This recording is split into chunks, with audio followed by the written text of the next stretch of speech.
Guys അപ്പൊ നീണ്ട നേരത്തെ റെഡി ആവലിന് ശേഷം ഞങ്ങൾ എല്ലാരും കൂടെ പുറത്തിറങ്ങിയപ്പോഴത്തേക്കും ഉള്ള വെളിച്ചെല്ലാം പോയി. മര്യാദ ഭയങ്കര ബിസിയാണല്ലേ, ഫോട്ടോ എടുത്തിട്ട് ഒന്നും സമയം കിട്ടില്ല വീഡിയോ വ്ലോഗ് എടുക്കാൻ.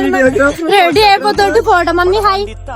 റെഡി ആവാൻ തുടങ്ങിയെങ്കിലും സാഹചര്യങ്ങളുടെ സമ്മർദ്ദം മൂലം നമ്മൾ ഇറങ്ങാൻ വേണ്ടിയിട്ട് ഒരു 5:30-6 മണിയൊക്കെ ആയി. അപ്പത്തേക്കുള്ള ലൈറ്റ് ഒക്കെ പോയിറങ്ങും. പിന്നെ ഉള്ളത് വെച്ച് അഡ്ജസ്റ്റ് ചെയ്ത് എല്ലാവരും കൂടെ ഫോട്ടോയും വീഡിയോ ഒക്കെ എടുത്തു. പിന്നെ ഒരു ലോഡ് ആൾക്കാരുണ്ടായിരുന്നു, ഒരു പടം മൊത്തം ഉണ്ടായിരുന്നു ഫോട്ടോ എടുക്കാനൊക്കെ ആയിട്ട്. പിന്നെ അമ്പലത്തിലൂടെ തൊഴുകാൻ പോകുന്നുണ്ട് എല്ലാവരും ട്രഡീഷണൽ വെയർ ഒക്കെ ഇട്ട് സുന്ദരന്മാരായിട്ടായിരുന്നു ഇറങ്ങിയത്. ബട്ട് അൺഫോർച്ചുനേറ്റ്ലി എന്തെങ്കിലുമൊക്കെ എടുക്കാന്ന് വെച്ചപ്പോഴത്തേക്കും വെളിച്ചം പോയി. പിന്നെ ഒരു കാര്യമില്ല ഫോണും കൊണ്ട്. എന്തായാലും പിന്നെ പറ്റുന്ന പോലെയൊക്കെ ചുമ്മാ മെമ്മറീസ് അല്ലേ എന്നൊക്കെ പറഞ്ഞ് ഞങ്ങൾ എടുത്ത് വെച്ചു. അന്ന് രാത്രി ഞങ്ങൾ അമ്പലത്തിൽ പോയി തൊഴുത് വന്ന് കുറച്ച് എന്തെങ്കിലുമൊക്കെ സാധനങ്ങളൊക്കെ മേടിച്ച് കഴിച്ച് പിന്നെ രാത്രി വന്ന് ഫ്രഷ് ആയിട്ട് കാളവേല എന്തായാലും തുടങ്ങും ഒരു 11-12 ആവും. സോ അപ്പോഴത്തേക്കും പിന്നെ രണ്ടാമത് പോകാന്നുള്ള പ്ലാനിലാണ് ഞങ്ങൾ ഇറങ്ങിയത്. അമ്പലത്തിൽ പോയി തൊഴുത് കുറച്ച് സാധനങ്ങളൊക്കെ നോക്കി കുറച്ച് കുപ്പികളൊക്കെ നോക്കി എടുത്തായിരുന്നു.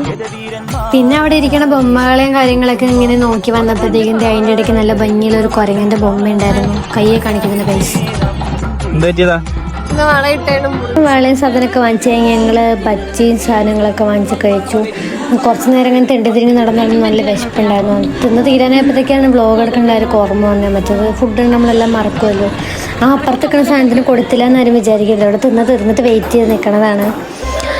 പിന്നെ അത് കഴിഞ്ഞിട്ട് അപ്പോഴേക്കും വെള്ളം തായ്ക്കണമെന്ന് പറഞ്ഞിട്ട് എന്തായിരുന്നു സാധനം, എന്തോ സാധനം ഞാൻ ഓർക്കില്ല. ആ കുലിക്ക് സർവത്ത് അതൊക്കെ ഇതാക്കുണ്ടായിരുന്നു. ഫ്രഷായിട്ടാണ് രണ്ടാമത് കാളവേലയ്ക്ക് ഇറങ്ങിയത്. ഇതൊക്കെ നൈറ്റ് ഒരു 11-12 ആ സമയത്തേക്കുള്ള പരിപാടികളാണ്.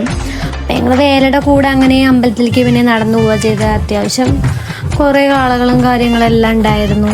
ഞങ്ങൾ ഇവിടുന്ന് കുറച്ച് നേരം ഇവിടുന്ന് വേല കണ്ട് പിന്നെ നേരെ ഇതിൻ്റെ കൂടെ അങ്ങനെ അങ്ങ് പോവുക ചെയ്തേ. എന്നിട്ട് പിന്നെ അമ്പലത്തിൽ പോയി വെയിറ്റ് ചെയ്ത് കുറേ നേരം ഇരുന്നൊരു ഐ തിങ്ക് ഒരു 1 മണിക്കോ 2 മണിക്കൊക്കെയാണ് ഞങ്ങളെല്ലാവരും കൂടെ റിട്ടേൺ വന്നത്. അപ്പോൾ ഗൈസ് അത്രേ ഉള്ളൂ. അത് കഴിഞ്ഞ് ഞങ്ങളെല്ലാവരും കൂടെ കെട്ടിപ്പെറുക്കി വീട്ടിലോട്ട് പോയി. ഗൈസ് അതിനിടയ്ക്ക് ഐസ്ക്രീമൊക്കെ കഴിച്ചിരുന്നു, അത് പിന്നെ എടുക്കാനൊക്കെ മറന്നുപോയി. അപ്പോൾ ബാക്കി അടുത്ത വ്ളോഗിൽ കാണാം ഗൈസ്.